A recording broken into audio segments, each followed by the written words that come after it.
یہ ناول کے بنیادی عناصر پر ہمارا مختصر جائزہ ہے۔ آپ کو کیا لگتا ہے؟ کیا ایک ناول صرف کوئی لمبی سی فرضی کہانی ہوتی ہے؟ بالکل نہیں۔ یہ تو انسانی تجربات کو سمجھنے اور بیان کرنے کا ایک انتہائی منظم ڈھانچہ ہے، اور یقین مانیں ان عناصر کو جاننے کے بعد آپ کے پڑھنے کا مزہ ڈبل ہونے والا ہے۔ سب سے پہلے بات کرتے ہیں پلاٹ اور تصادم یعنی کانفلکٹ کی۔ دیکھیں، پلاٹ کہانی کے واقعات کی وہ ترتیب ہے جو آغاز سے انجام تک جاتی ہے، اور تصادم وہ اندرونی یا بیرونی کشمکش ہے جو کرداروں کا راستہ روکتی ہے۔ اگر ہم فرض کریں کہ ناول ایک گاڑی ہے نا، تو پلاٹ اس کا ڈھانچہ ہے اور یہ کشمکش اس کا ایندھن جو کہانی کو آگے دوڑاتا رہتا ہے۔ دوسرا اہم حصہ کردار اور منظر کشی ہیں۔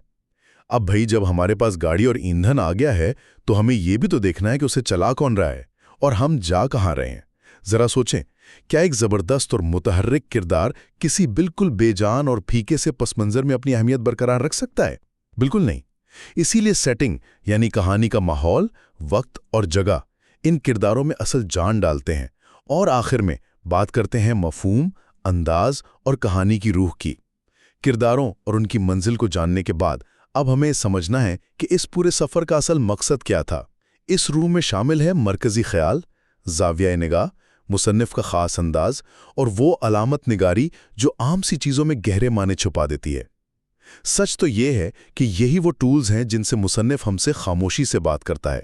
ان عناصر کو سمجھنے کے بعد اگلی بار جب آپ کوئی ناول اٹھائیں گے تو آپ اسے صرف پڑھیں گے نہیں، بلکہ اس کی گہرائی اور بنت کو مکمل طور پر محسوس کریں گے۔